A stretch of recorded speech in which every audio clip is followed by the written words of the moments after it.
किस विचार में खोई हो देवी? घट घट व्यापी अंतर्यामी महादेव भली भांति जानते हैं कि मैं किसके विषय में विचार कर रही हूँ। हम जानते हैं कि तुम सती अनुसुईया और उनके पुत्रों के विषय में सोच रही हो। स्वामी, सती अनुसुईया और दत्तात्रेय से अधिक मैं दुर्वासा के विषय में विचार कर रही हूँ कि रुद्रावतार होते हुए भी वे लंबे समय से आपके दर्शन करने क्यों नहीं आए। सुनो देवी, अपने उस उग्र स्वभावी रुद्रावतार से हम कभी यहाँ आने की अपेक्षा रखते भी नहीं। वे अपने ही धुन में खोए भ्रमण करते रहते हैं और जो भी उनसे उचित व्यवहार नहीं करता वो उनके कोप का भाजन बनकर उनसे श्राप का उपहार पाता है। श्राप तो दुख और पीड़ा का कारण होता है स्वामी, आप इसे उपहार क्यों कह रहे हैं? दुर्वासा का शाप उपहार ही होता है देवी। ठीक उसी प्रकार जिस प्रकार अस्वस्थ बालक के मुंह में डाली गई कटु औषधि माता का उपहार ही होता है। दुर्वासा का शाप तत्काल दुखदायी होते हुए भी शापित व्यक्ति के लिए अंत में कल्याणकारी ही सिद्ध होता है। इसीलिए तुम्हें दुर्वासा के शाप के विषय में अधिक चिंता करने की आवश्यकता नहीं है। आपने स्थिति स्पष्ट कर दी तो अब मैं निश्चिंत हो गई हूँ स्वामी।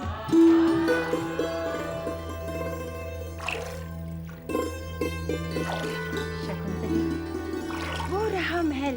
महल के निकट पहुंच गए ना?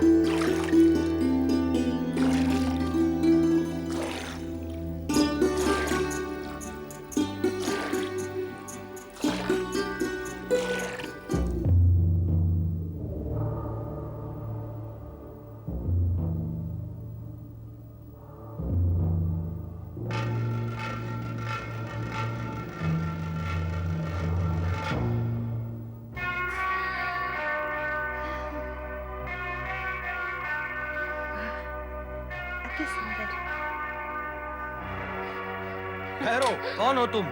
कहाँ चले जा रहे हो? हमें महाराज दुष्यंत से मिलने जाना है। क्यों मिलना है महाराज से? अति आवश्यक है हमारा उनसे मिलना। और तुम हो कौन? कहाँ से आए हो? हम सब कण्व ऋषि के आश्रम से आए हैं। ये गौतमी माई है, ये कण्व ऋषि की पुत्री शकुंतला है। आप दोनों कण्व ऋषि के शिष्य हैं? हाँ, अब हम भीतर जाएं? नहीं, महाराज की आज्ञा के बिना महल में प्रवेश करना संभव नहीं है। कैसे प्राप्त होगी महाराज की आज्ञा? आप सभी यहीं प्रतीक्षा कीजिए, हम जाकर महाराज से निवेदन करते हैं। चलो।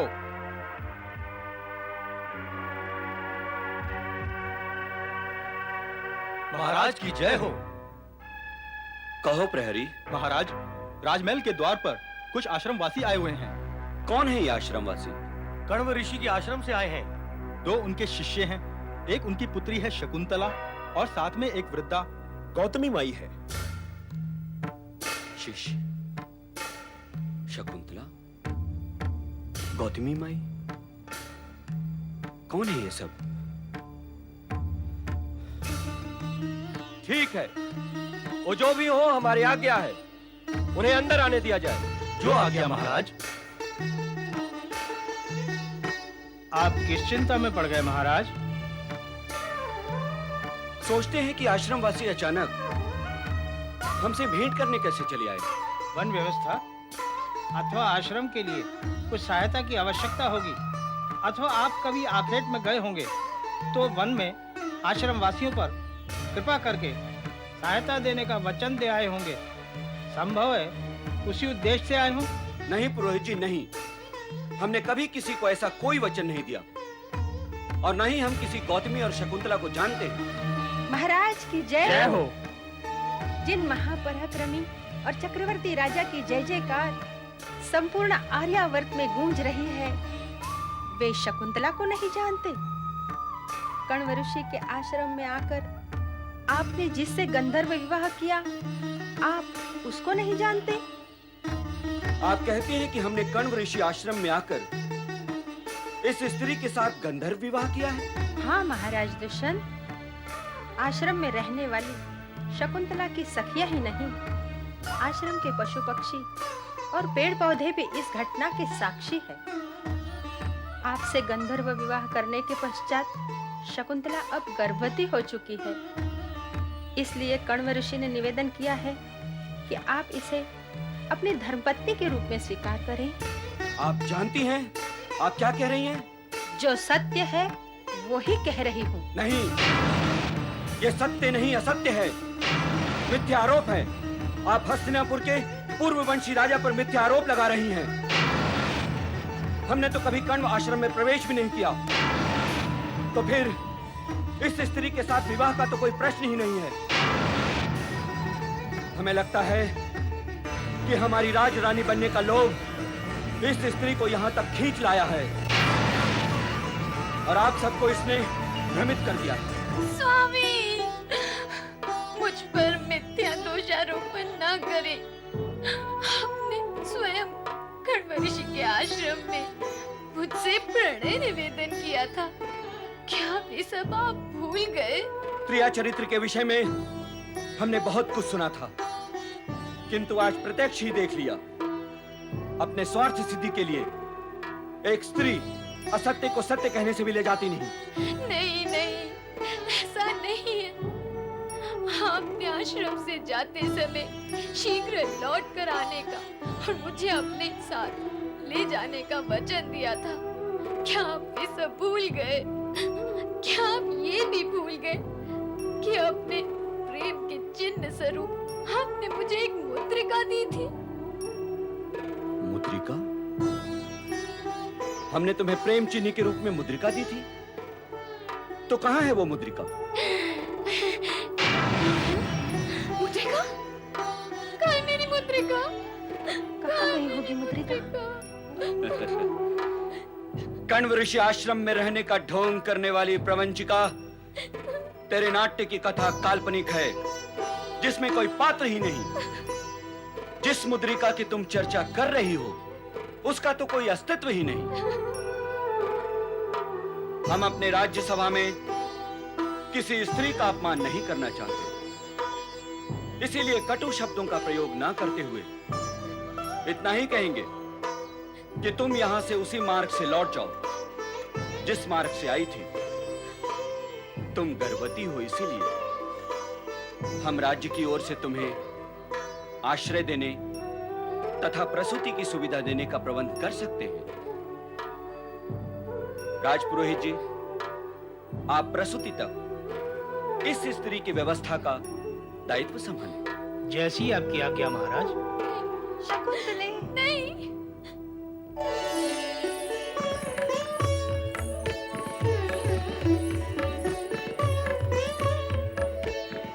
दिव्यांगना मेनका की अनुपस्थिति हो तो ये स्वर्ग लोक सूना सूना लगता है।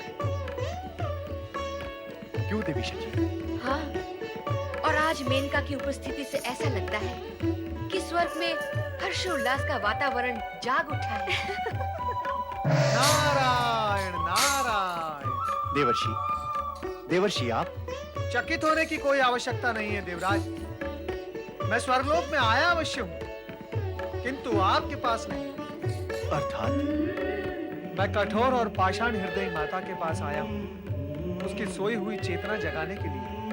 देवर्षि, आपका आशय अभी भी स्पष्ट नहीं है। हो जाएगा देवराज, आप धैर्य रखें। दिव्यांगना अनश्वर मेनका, मैं तुमसे प्रश्न कर रहा हूं। जब तुम पृथ्वी पर गई थी तो अपनी अनश्वरता से उत्पन्न नश्वर चिन्ह वहां क्यों छोड़कर आ गई? मातृत्व जो संपूर्ण जगत में अमृत का सार है, उसे अपमानित करने का अपराध क्यों कर डाला तुमने? तुम्हारा मानस यदि मातृत्व के भार को नहीं उठा सकता था, तो फिर उसे स्पर्श करने की आवश्यकता भी क्या थी मेनका?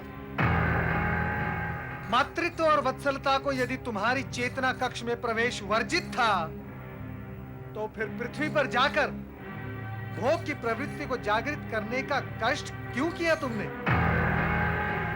यदि तुम्हें धरती से ऊपर ही रहना था और धरती की भांति जन्म देकर अपनी ही उत्पत्ति को अपने ही वक्ष से लगाने में यदि तुम्हें संकोच था मेनका, तो फिर तुमने जन्म ही क्यों दिया उस मानव शरीर को जो तुम्हारे दोष, निर्दोष होकर भी श्राप की पीड़ा की भांति भुगत रही है। मेनका, तुमने अपने जीवन और यौन को अक्षय रखने के प्रयत्न में अपनी ही पुत्री को क्षय के अंधकार में खाई में क्यों ढकेल दिया? बताओ मेनका, तुम्हारे पास क्या इसका कोई उत्तर है? मेरी विवशता को समझिए देवर्षि। एक बार स्वर्ग लोक लौट आने के पश्चात मैं अपनी विगत भूलों को भूल जाना चाहती हूँ। पृथ्वी लोक और पृथ्वीवासियों से अब मेरा कोई संबंध नहीं। नारायण नारायण। स्थान और लोक के परिवर्तन हो जाने से मेनका, लोक भावना, माता और पुत्र के संबंध में कोई परिवर्तन नहीं आता। यदि ऐसा होता तो जगत से माता, ममता और महानता ये तीनों समाप्त ही हो जाते।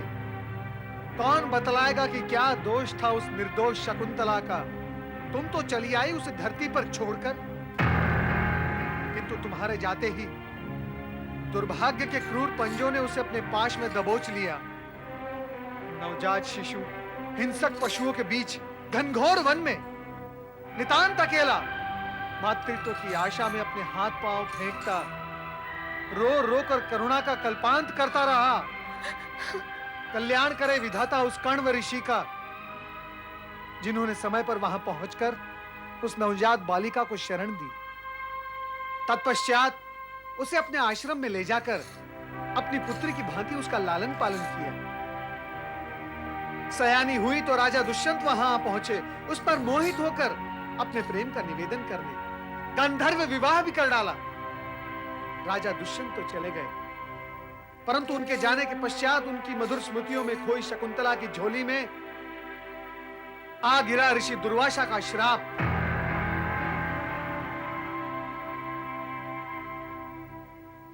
कि उसका स्वामी उसे भूल जाएगा। जब स्वामी के पास पहुंची तो श्रापग्रस्त स्थिति की मारी शकुंतला दंग रह गई, ये जानकर कि राजा दुष्यंत उसे भूल चुके हैं। मेनका वो आज घनघोर वन में अपने भावी संतान को जन्म देने के लिए अपने जीवन के साथ संघर्ष कर रही है।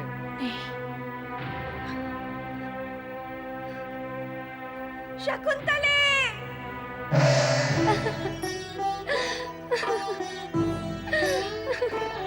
विलाप करने से क्या होगा शकुंतला? जब राजा दुष्यंत तुम्हें सुविधा प्रदान कर रहे थे तो फिर तुमने उसे अस्वीकार क्यों कर दिया? हाँ? अच्छा, अब हमारे साथ आश्रम लौट चलो। नहीं, मैं बाबा के पास नहीं जाऊंगी। क्यों नहीं जाओगी? हाँ? महर्षि कण्व तुम्हारी करुण कथा सुनकर तुम्हारी सारी भूलें क्षमा कर देंगे। नहीं, अब मैं बाबा को अपना मुख नहीं दिखाऊंगी। शकुंतला, तुम अब माँ बनने वाली हो।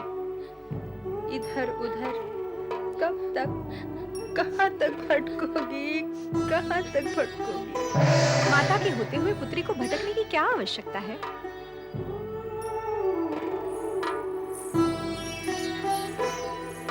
चलो शकुंतला मेरे साथ, मैं तुम्हें सुरक्षित स्थान पर पहुंचाने आई हूँ। मैं अपनी भूल का प्रायश्चित करने आई हूँ पुत्री। चलो मेरे साथ, मैं तुम्हारी माता हूँ, मेनका।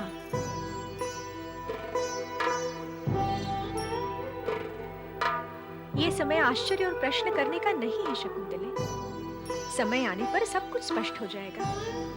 तुम चलो मेरे साथ पुत्री।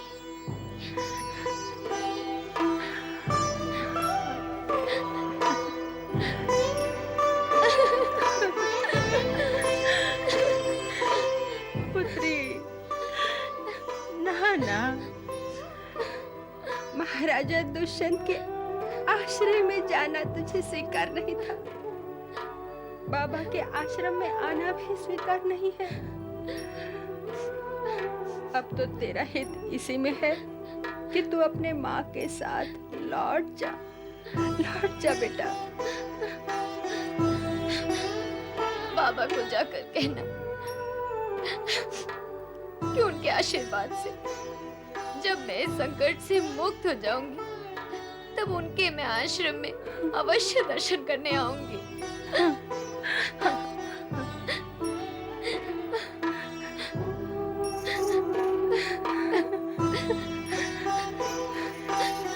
चलो पुत्री, चलो मेरे साथ।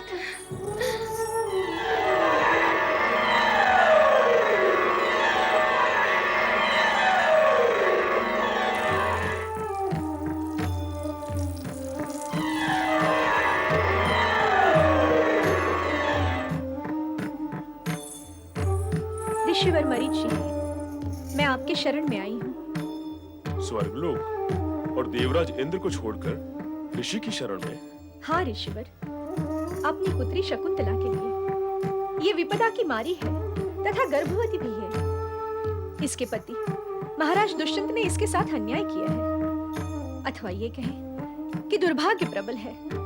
ये विपत्ति से घिरी हुई है ऋषिवर, कृपया मेरी पुत्री को शरण दें। इनका आश्रम में आश्रय लेने के लिए याचना करने की आवश्यकता नहीं होती।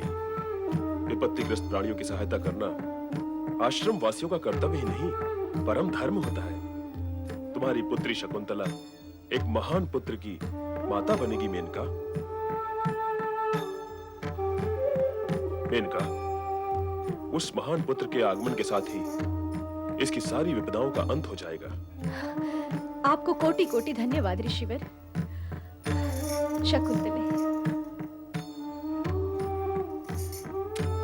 पुत्री, अब तुम निर्भय होकर यहाँ रहो। महाराज की जय हो। कहो प्रधान, आज किसे बंदी बना लाए हो? महाराज, ये एक मछुआरा है। इसने मुद्रिका की चोरी की है, किंतु ये मुद्रिका इसने कहां से चुराई ये बता नहीं रहा है। इस बहुमूल्य मुद्रिका को ये बेचने का प्रयास कर रहा था, तो मैंने इसे पकड़ लिया। क्यों नागरिक, प्रधान जी सत्य कह रहे हैं? नहीं महाराज नहीं, ये सत्य नहीं है, तनिक भी सत्य नहीं। मैं चोर नहीं हूँ महाराज, मैं चोर नहीं हूँ। मैं तो केवल एक मछुआरा हूँ जो मछली पकड़कर उसे बेचकर अपना निर्वाह करता हूँ महाराज। तो फिर इतनी बहुमूल्य मुद्रिका तुम्हें कहां से प्राप्त हुई? मछली के उधर से महाराज। मैं शपथ पूर्वक कहता हूँ कि ये मुद्रिका मैंने कहीं से चुराई नहीं। मछली का उधर काटने पर मुझे ये मुद्रिका प्राप्त हुई महाराज। मछली ने इसे निगल लिया होगा महाराज। हाँ। प्रधान जी। जी महाराज। तनिक मुद्रिका तो दिखाइए। ये लीजिए महाराज।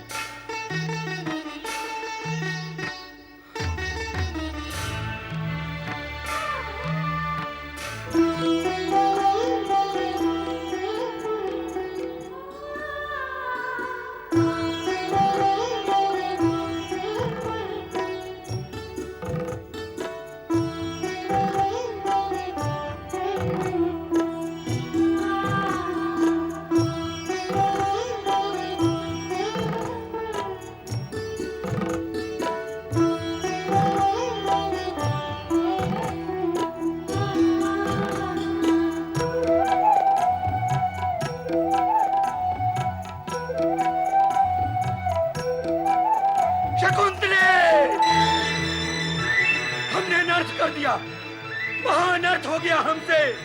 निर्दोष और गर्भवती शकुंतले को तिरस्कृत करने का महापाप हुआ है हमसे। महापाप हुआ है हमसे। महापाप हुआ है हमसे। सैनिकों, शीघ्र ही कण्व ऋषि आश्रम जाओ और शकुंतले को आदर पूर्वक यहाँ ले आओ।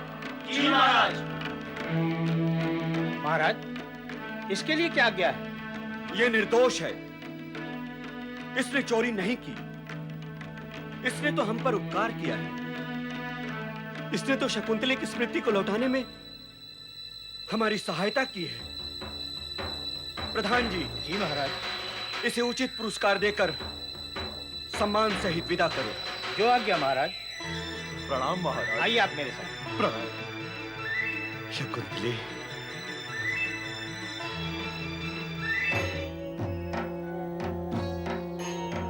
शिवाय। हे भोलेनाथ, नारद का प्रणाम स्वीकार करें। नारद, वर्षों पश्चात तुम्हें कैलाश में देखकर हमें हर्ष भी हो रहा है और आश्चर्य भी। प्रभु, मैं तो आपके अनेक बार दर्शन करके लौट गया, परंतु आपकी ये दीर्घ समाधि समाप्ति नहीं होती। आज आपकी कृपा दृष्टि प्राप्त हुई है। तुम्हारे मन में उभर रहे प्रश्न को हम समझ रहे हैं नारद। तुम्हारे मन में मेनका और विश्वामित्र की पुत्री शकुंतला के प्रति जिज्ञासा उत्पन्न हो रही है। हाँ प्रभु, शकुंतला को दुर्वासा के श्राप से मुक्ति कब प्राप्त होगी? शकुंतला के विरह व्यथा का शीघ्र ही अंत होगा नारद। उसका पुत्र कुमार अवस्था प्राप्त कर चुका है। अब जैसे ही हस्तिनापुर नरेश दुष्यंत देवअसुर संग्राम से विजय होकर लौटेंगे, तभी शकुंतला के सौभाग्य का सूर्य उदित होगा। नारायण नारायण। हे भोलेनाथ, धन्य है आप और आपकी लीला धन्य है।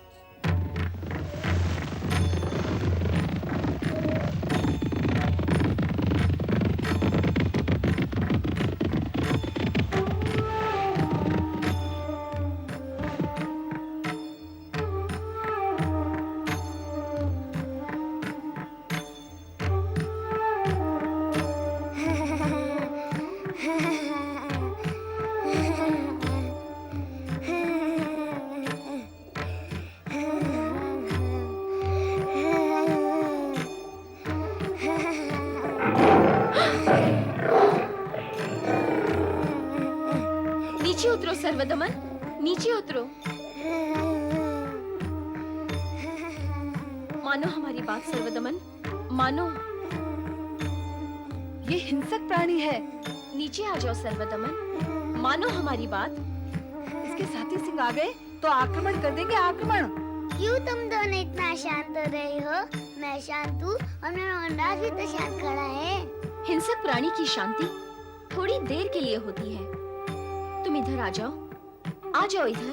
नहीं, यहाँ वनराज पर बैठने में अधिक आनंद आ रहा है, पर तुम बाधा क्यों डाल रही हो? सर्वदमन, समझने का प्रयत्न करो। नहीं नहीं नहीं नहीं नहीं नहीं नहीं। कौन है ये प्रतापी बालक? सर्वदमन है ये, देवी शकुंतला का पुत्र। सर्वदमन, कहाँ हो पुत्र? माँ, कहाँ हो? माँ।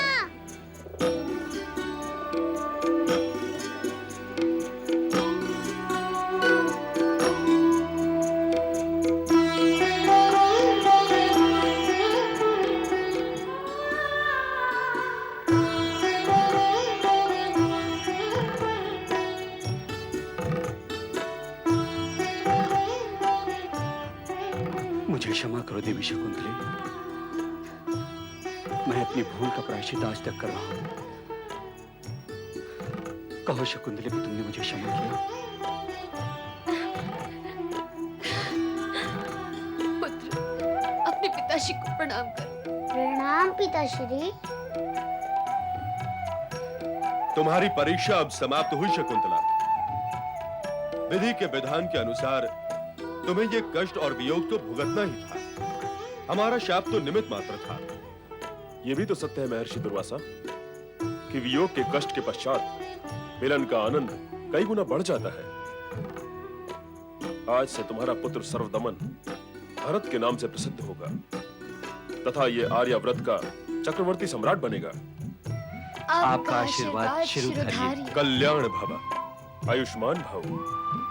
चलो शकुंतले। श्री हरि विष्णु और माता लक्ष्मी को नारद का प्रणाम। आओ नारद, हम तुम्हारे विषय में ही विचार कर रहे थे। श्री हरि, मैं विचारणीय कब से हो गया? जब से इस जगत में नारद लीला विचरण करने लगी है। नारायण नारायण। श्री हरि, आप तो योग निद्रा में खोए थे, भला मेरे विषय में क्या विचार करते?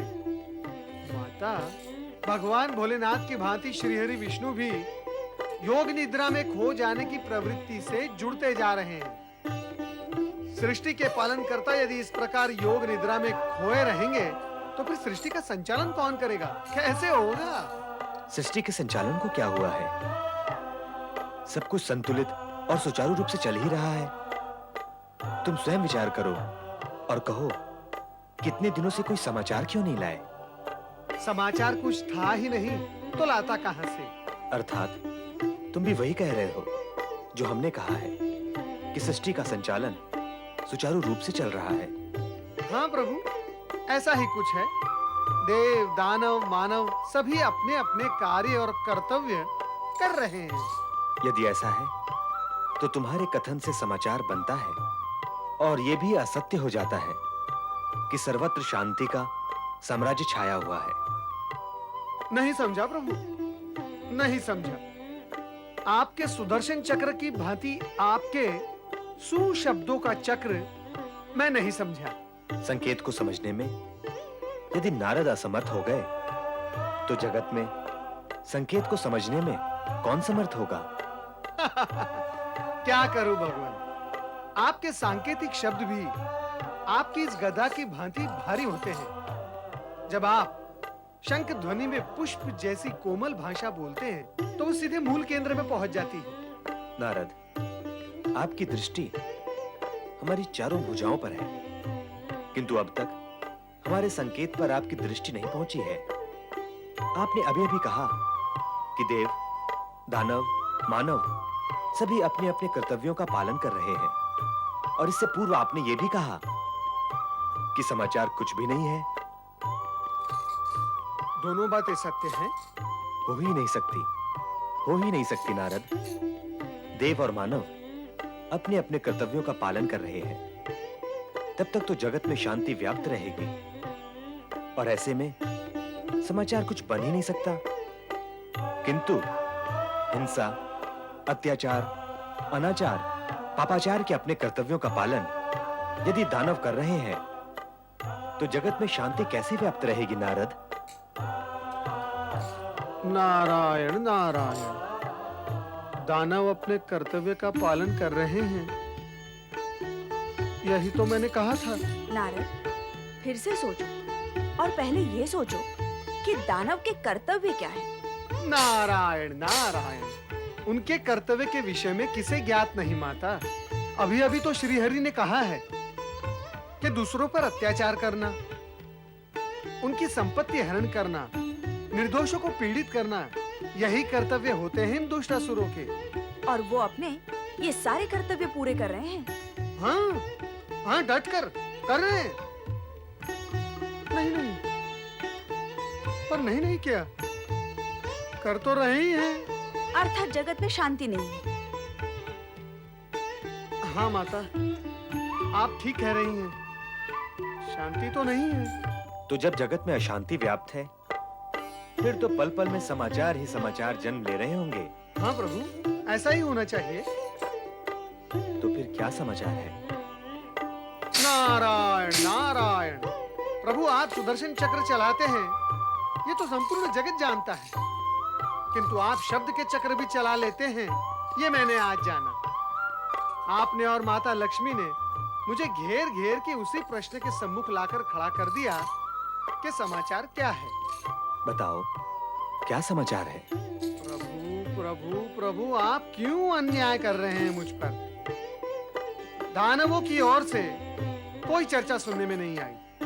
लगता है वे किसी अज्ञात स्थान पर विश्राम कर रहे हैं। तो फिर खोज करो कि वे किस अज्ञात स्थान पर विश्राम कर रहे हैं। मैं खोज करूं उन दुष्टों की? प्रभु, क्या आप मुझसे रुष्ट हैं? प्रभु, उन्हें खोजने के फेरे में कहीं उन्होंने मुझे खोज लिया तो मैं भोज बन जाऊंगा उन दुष्टों का। प्रभु, मुझसे कोई अपराध हो गया है क्या? आप क्यों मुझे इतना कठोर कार्य सौंप रहे हैं? प्रभु, वैसे भी आपको तो उनका वो अज्ञात स्थान ज्ञात है ही, फिर आप ही बता दे कि वो है कहाँ। नहीं नारद, तुम खोजो अथवा ना खोजो, हम तुम्हें नहीं बताएंगे। फिर कैसे ज्ञात होगा कि वे कहाँ हैं और क्या कर रहे हैं? तुम्हें यह ज्ञात अवश्य होगा, कारण उनकी यह शांति क्षणिक है। वे उत्पात अवश्य करेंगे। समय की प्रतीक्षा करो।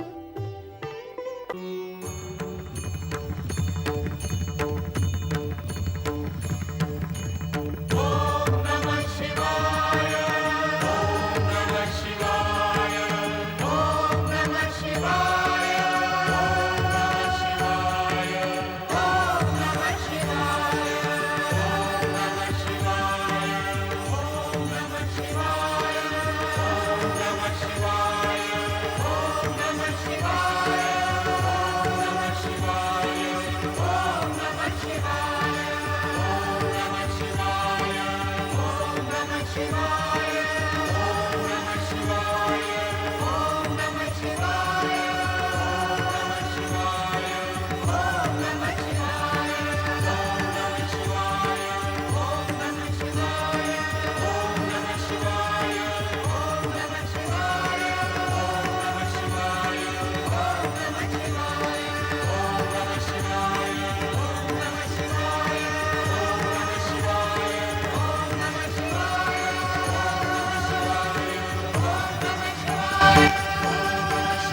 माता, शिव समाधि के टूटने के लक्षण दिखाई नहीं देते।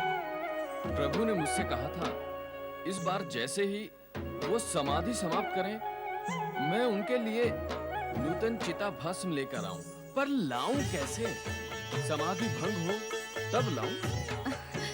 समाधि भंग होने पर कहाँ से लाओगे चिता भस्म? शमशान से लाऊंगा माता। समाधि भंग होने पर यदि तुम भस्म लेने गए तो समय अधिक लगेगा।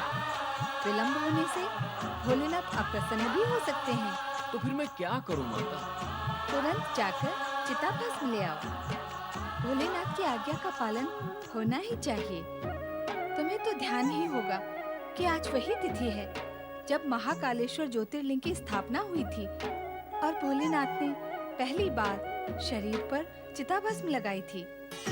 अब तुम शीघ्र जाओ, विलंब ना करो। जैसी आपकी आज्ञा।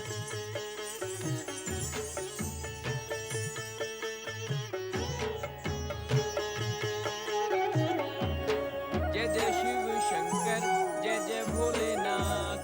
जय जय शिव शंकर, जय जय भोलेनाथ। जय शिव शंकर, जय भोलेनाथ। चिता भस्म ले आए नंदी? ले तो आया प्रभु, किंतु इसे लाने के लिए मुझे बहुत दूर जाना पड़ा। अच्छा, अब तुम देवी पार्वती की सेवा में जाओ। इस समय उन्हें तुम्हारी सेवा की विशेष आवश्यकता है। जैसी आपकी आज्ञा भोलेनाथ।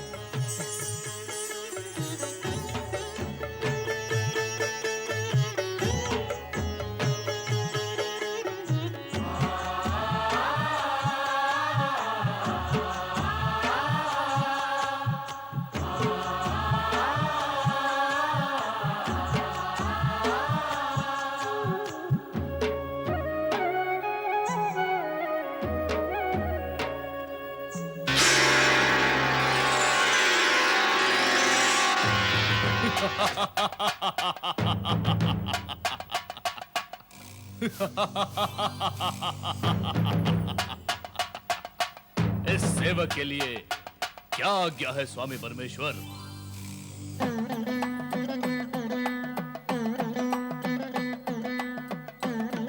हे असुर, तुम भस्म से उत्पन्न हुए हो, इसलिए तुम्हारा नाम भस्मासुर हुआ। तुम हमारे लिए नित्य नवीन भस्म लाने के लिए उत्पन्न हुए। अवश्य स्वामी परमेश्वर, अवश्य। परंतु ये कार्य बहुत तुच्छ है। मुझे कोई बड़ा कार्य बताएं। पहले तुम ये तुच्छ कार्य सफलतापूर्वक करो, फिर हम तुम्हें उच्च और बड़ा कार्य भी बताएंगे। जैसी आपकी आज्ञा होगी मैं वैसा ही करूंगा। हे परमेश्वर, आपने मेरा नाम भस्मासुर रखा है, मुझे असुर कहकर भी पुकारा है, तो क्या मैं असुर हूं?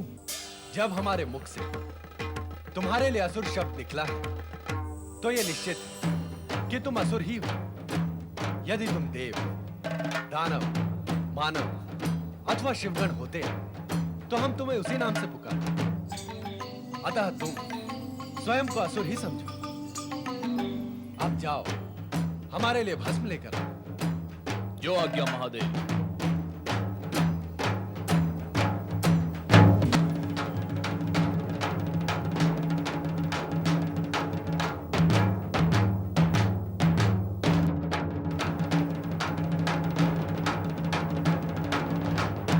यहाँ तो दूर दूर तक कहीं भी शमशान भूमि दिखाई नहीं देती।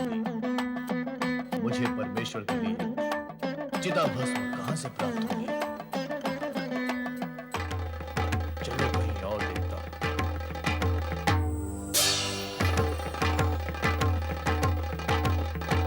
यहाँ भी कोई शमशान दिखाई नहीं देता। क्या करूं?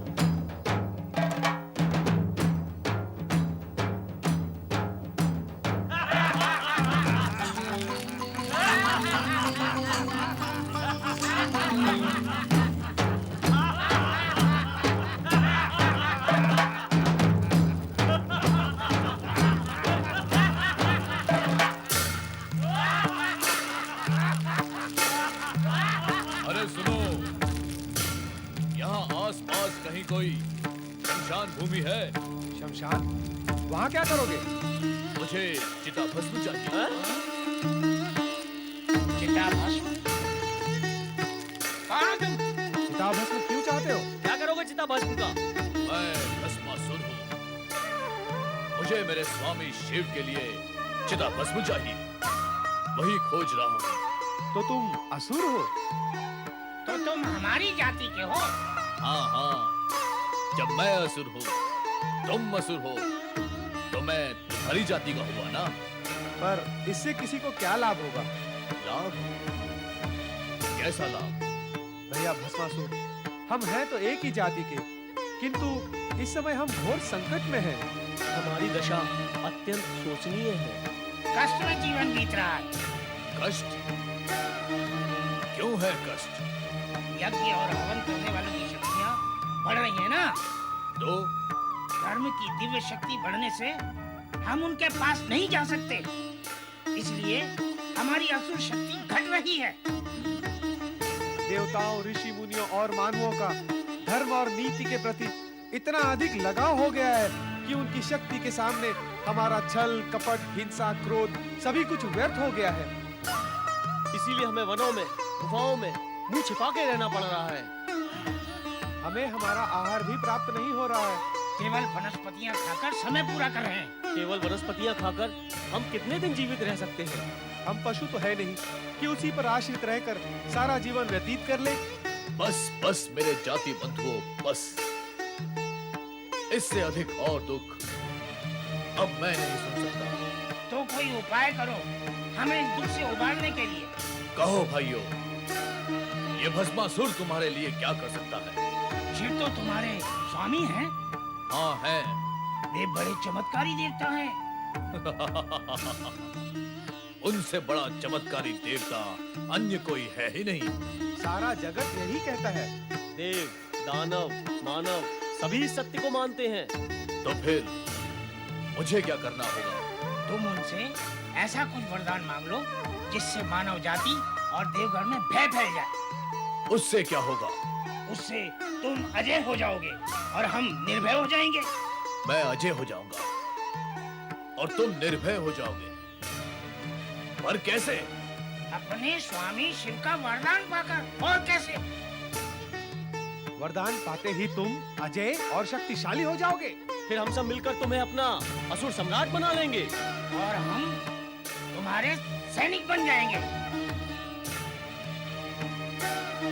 तुम मेरे सैनिक और मैं तुम्हारा सम्राट, अजय सम्राट। बनूंगा, अवश्य बनूंगा। मैं असुरों का सम्राट अवश्य बनूंगा। किंतु तब बन सकोगे जब अपने चमत्कारी देव स्वामी शिव से वरदान प्राप्त कर लोगे। हाँ, तभी बन सकोगे सम्राट। वो भी प्राप्त कर लूंगा। मैं अपने परमेश्वर शिव से वरदान अवश्य प्राप्त करूंगा।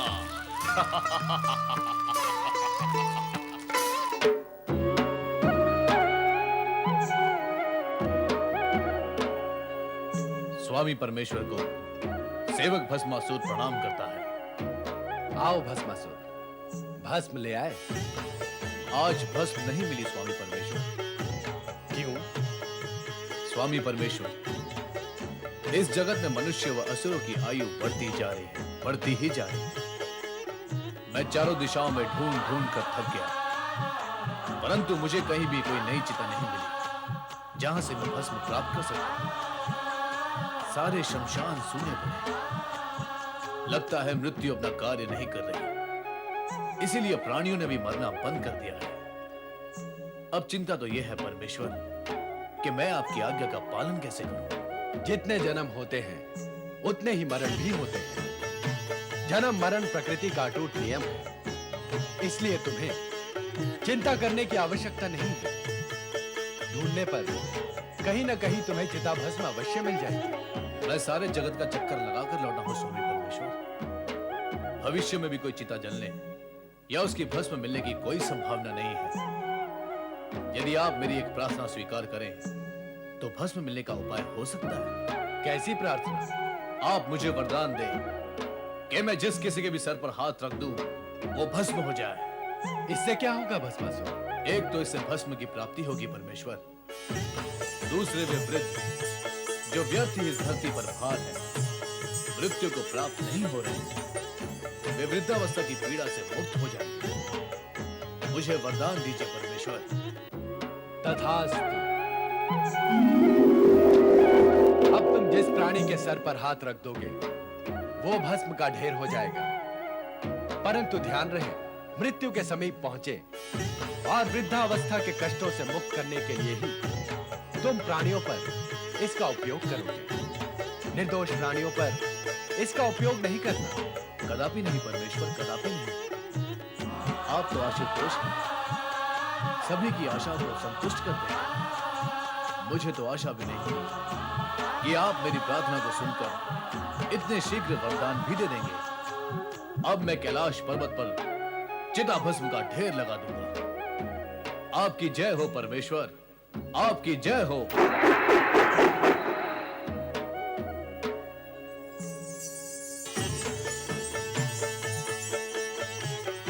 ये आपने क्या किया स्वामी? आप सदा ऐसा ही करते हैं, असुरों को वरदान देकर उन्हें अहंकारी बना देते हैं, फिर वे निर्दोष प्राणियों पर अत्याचार करते हैं। भस्मासुर भी इतना बड़ा वरदान पाकर वैसा ही करेगा। चिंता न करो देवी, भस्मासुर हमारा सेवक है, वो हमारे आज्ञा का उल्लंघन नहीं करेगा। सेवक होने के साथ साथ वो असुर भी तो है स्वामी, और असुर आज्ञा ही क्या, धर्म, नीति, न्याय, मर्यादा सभी का उल्लंघन कर देते हैं।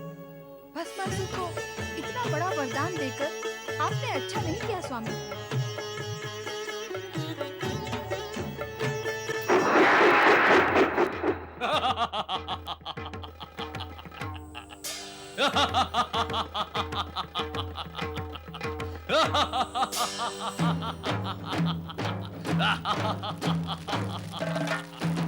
न्याय चमत्कारी देवता शिव से वरदान लेने गया था तो खाली हाथ क्यों लौटता? हमें विश्वास था कि तुम वरदान लेकर ही लौटोगे। पर अब मुझे विश्वास करना है। कैसा विश्वास? स्वामी परमेश्वर ने मुझे वरदान दिया है कि मैं जिस किसी के भी सर पर हाथ रख दूंगा वो भस्म हो जाएगा। असुर सम्राट भस्मासुर की जय! असुर सम्राट भस्मासुर की जय! पर असुर सम्राट, आप विश्वास की बात कर रहे थे, जो अभी आपको करना है वो क्या है? हाँ, मुझे वरदान का प्रयोग करना है ताकि मुझे ये विश्वास हो सके कि स्वामी परमेश्वर ने जो वरदान मुझे दिया है उसमें शक्ति है। मैं जिस किसी के भी सर पर हाथ रखूंगा वो भस्म हो जाएगा।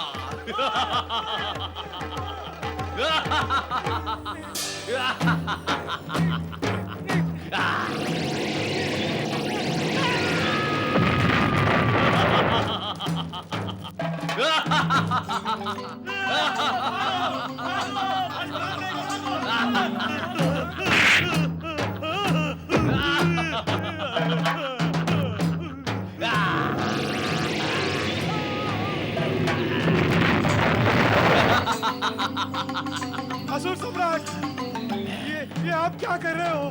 प्रयोग कर रहा हूँ। अरे प्रयोग में अपनों पर किया जाता है, प्रयोग तो दूसरों पर किया जाता है।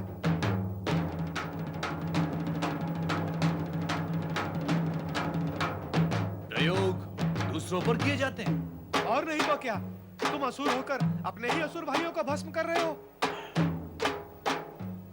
तो फिर मुझे प्रयोग के लिए किसे भस्म करना चाहिए? अपने शत्रुओं को, अपने असुर भाई और असुर जाति के शत्रुओं को, उनको जो असुर जाति को समाप्त कर देना चाहते हैं। तुम उन्हें भस्म क्यों नहीं करते? कौन है वो लोग? वे ही जो यज्ञ और हवन करके धर्म शक्ति एकत्र कर हमें नष्ट कर देना चाहते हैं। वे ही ऋषि मुनि जो सदा प्रेम, सत्य और अहिंसा की बातें और काम करके हमें दुर्बल बना देना चाहते हैं। यही हमारे विनाश का कारण है। ऐसा है क्या? ऐसा ही है। वैसा होता तो हम ऐसी बात ही क्यों करते? तुम्हें अपने वरदान का सही उपयोग करके अपने असुर भाइयों को शक्तिशाली बनाकर असुर साम्राज्य की स्थापना करनी चाहिए। ऐसा ही होगा। मैं तीनों लोकों में असुरों के शत्रु ऋषि मुनियों को नष्ट करके असुरों का साम्राज्य स्थापित करूंगा। या।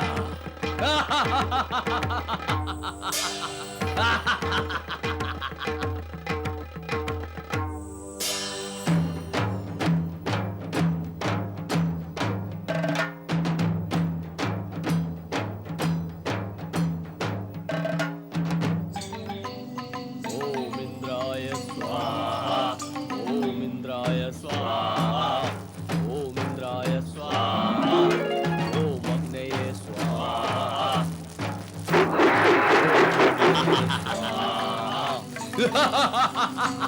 कौन हो तुम? अभी पता चल जाएगा कौन हूं मैं।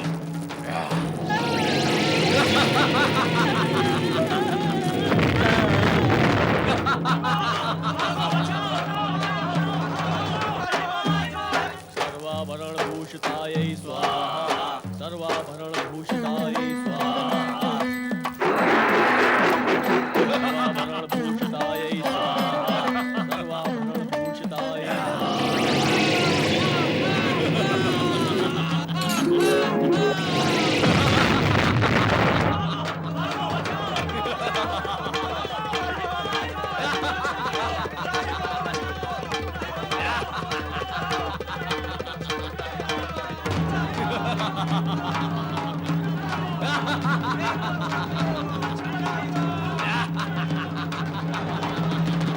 ये दुष्ट भस्मासुर निर्दोष प्राणियों को ही समाप्त करता जा रहा है।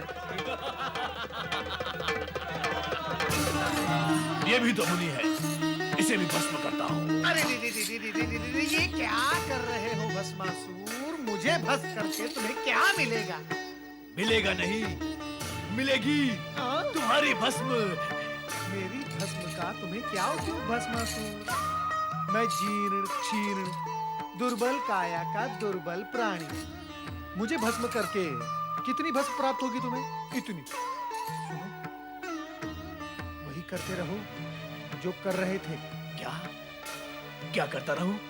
वही राक्षसों को भस्म करने का कार्य। मोटे मुटल्ले हट्टे कट्टे होते हैं ये राक्षस, उन्हें भस्म करो, चारों ओर भस्म ही भस्म हो जाएगी। हाँ। अरे नारद, क्या तू मुझे मूर्ख समझता है? नहीं नहीं, जब तक तुम्हारे सम्मुख खड़ा हूं तब तक तुम्हें मूर्ख कैसे समझ सकता हूं? नहीं, तू सामने खड़ा होकर ही मुझे मूर्ख समझ रहा है नारद। नहीं नहीं, इसीलिए तो राक्षसों को भस्म करने की कुमंत्रणा दे रहा है। अरे परंतु मैं तुम सब ऋषि, मुनि, देवगण, ब्रह्मा, विष्णु, इंद्र सभी को भस्म करके तीनों लोकों पर विजय प्राप्त करूंगा। परंतु उससे पूर्व मैं सर्वप्रथम तुझे ही भस्म कर दूंगा। अरे भस्मासुर, सर्वप्रथम त्रिलोक पर तो विजय प्राप्त कर लो, फिर नारायण नारायण।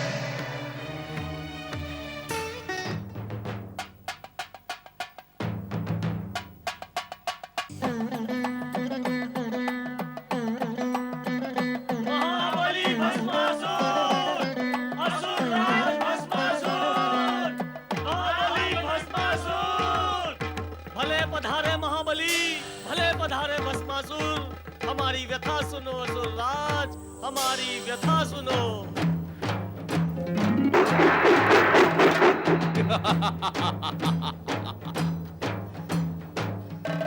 असुर भाइयों, मैंने अपने भस्मक वरदान का प्रयोग करके तीनों लोकों में आतंक ही आतंक मचा दिया है।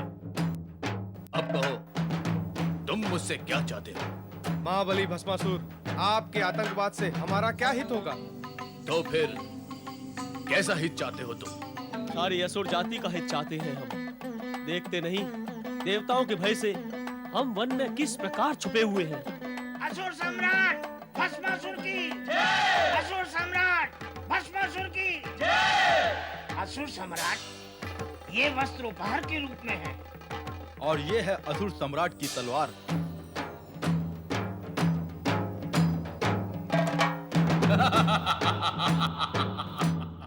लगता है अब हमारा उद्धार निश्चित है। यदि ऐसा है तो मैं अपने असुर भाइयों के हित और उद्धार के लिए क्या कर सकता हूँ? असुर राज, असुरों का हित तो तब होगा जब तुम असुरों के शत्रु इन देवताओं और धर्मात्माओं को समाप्त कर तीनों लोकों में असुरों का साम्राज्य स्थापित करोगे। तो फिर बताओ, कौन है वो हमारा शत्रु राजा? राजा धर्मसेन। वो ब्रह्मा विष्णु का भक्त और बड़ा धर्मात्मा है। धर्मात्मा? मैं उसका धर्म और उसकी आत्मा दोनों को ही समाप्त कर दूंगा। असुरों के साम्राज्य की स्थापना का कार्य मैं यहीं से आरंभ करता हूँ। देखता हूँ कौन है धर्मसेन।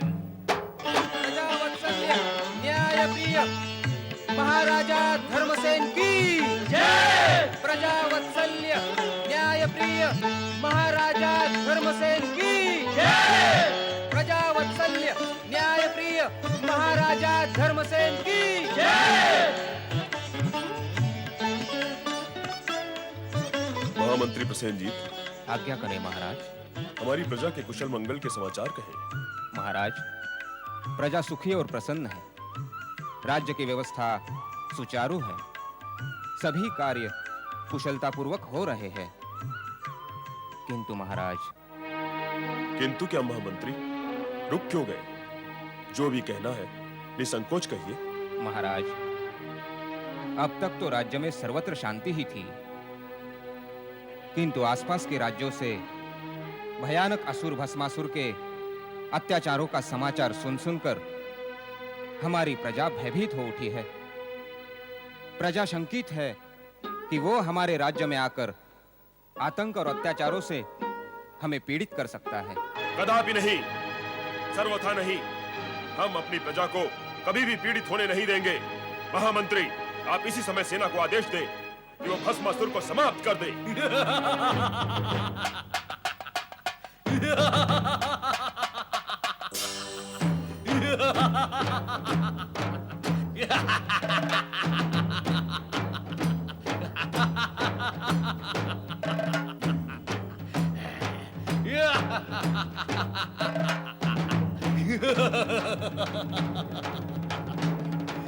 भस्मासुर को समाप्त करने का विचार हो रहा है। राजा धर्मसेन, क्या ये नहीं जानता कि अब तेरे समाप्त होने का समय समीप आ पहुंचा है? सेनापति, इस दुष्ट को समाप्त कर दो।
मुझे समाप्त करने का विचार करने वाला राजा धर्मसेन स्वयं समाप्त हो गया और इस राज्य में असुरों का अधिकार स्थापित हो गया।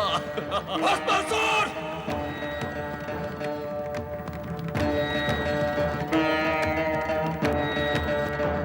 महाराज धर्मसेन विश्वसेन के पुत्र विश्वसेन के होते हुए एक असुर इस राज्य के सिंहासन पर कदापि नहीं बैठ सकता।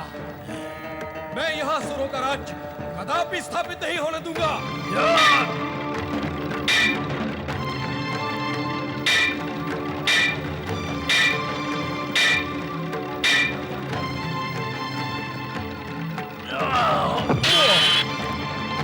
स्वामी, स्वामी ये बहुत भयानक दैत्य है। ये अपने वरदान से आपको एक भस्म कर सकता है, इसलिए यहाँ से भाग चले। इसी में हमारा हित है स्वामी।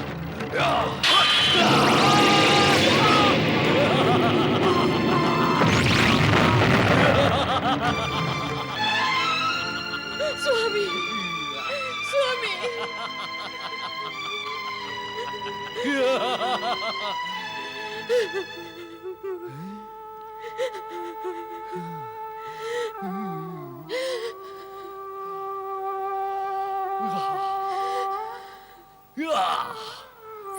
स्वामी, स्वामी, ये क्या हो गया स्वामी?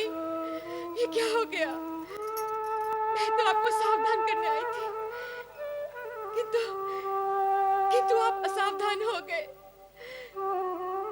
इस दुष्ट का कुचक्र चल ही गया स्वामी। इसने आपके प्राण हर ही लिए। अब मैं आपके बिना कैसे जीवित रहूंगी? कैसे?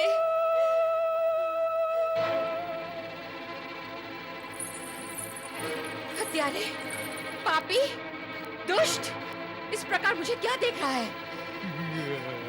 ये तो असुर है, तामसिकता और अवगुणों का भंडार। मैं अपने पति के बिना एक पल भी जीवित नहीं रह सकती। अब विलंब ना कर, मुझे भी भस्म कर दे। नहीं, कर दे मुझे भस्म। नहीं।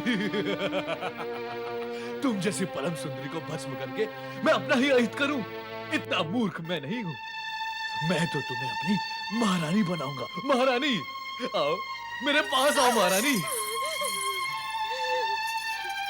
स्वामी,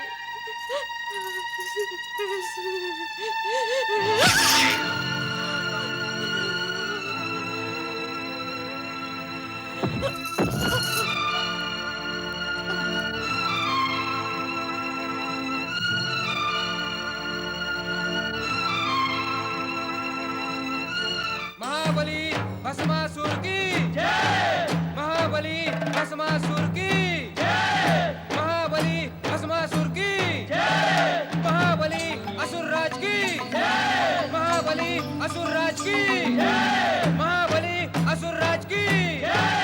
महाबली असुर राज की जय। नारायण नारायण। परमपिता, भस्मासुर ने पृथ्वीलोक पर भयंकर उत्पात मचा रखा है। अहंकार के मद में उसके अत्याचार दिन प्रतिदिन बढ़ते ही जा रहे हैं। उसने तो स्वर्गलोक पर आक्रमण करके देवताओं को वहां से निष्कासित करने का निश्चय भी कर लिया है। यदि उसका यह निश्चय पूर्ण हो गया तो अनर्थ हो जाएगा परमपिता, अनर्थ हो जाएगा। उसे नष्ट करने का कोई आप उपाय करें। नष्ट तो उसे होना ही है नारद। विनाशकारी प्राणी अधिक समय तक तो पृथ्वी पर नहीं टिकता। दुविधा तो यह है कि उसे भगवान शिव शंकर का वरदान प्राप्त है, इसी से वो उन्मत्त हो गया है। वो दुष्ट ये भी नहीं जानता कि भगवान शिव ही उसकी विनाश लीला का आयोजन करेंगे। भगवान भोलेनाथ? वो कैसे? भस्मासुर के मन में नारी मोह जागृत हो चुका है। अतः भगवान शिव किसी सुंदर नारी द्वारा उसका अंत करवाएंगे। अब तुम जाओ नारद। नारायण नारायण नारायण नारायण नारायण। ये तो सारा जगत न जाने कब से सुन रहा है। लक्ष्मी लक्ष्मी तो तुम कभी बोलोगे नहीं। नारायण नारायण। माता, इससे पूर्व भी इस विषय पर चर्चा हो चुकी है और तब भी मैंने यही निवेदन किया था कि नारायण नाम में ही लक्ष्मी भी समाहित है। सो तो ठीक है, किंतु ये बताओ, तुम इतने समय तक थे कहाँ? त्रिदेव की लीलाओं को साकार रूप देने में व्यस्त था। अर्थात अब तुम्हारे प्रश्न समाप्त हुए हैं? नहीं नहीं माता, कदापि नहीं। प्रश्न तो प्रलय पर्यंत समाप्त नहीं होंगे। प्रश्न, सूचना एवं भक्ति, यही तो नारद का जीवन है।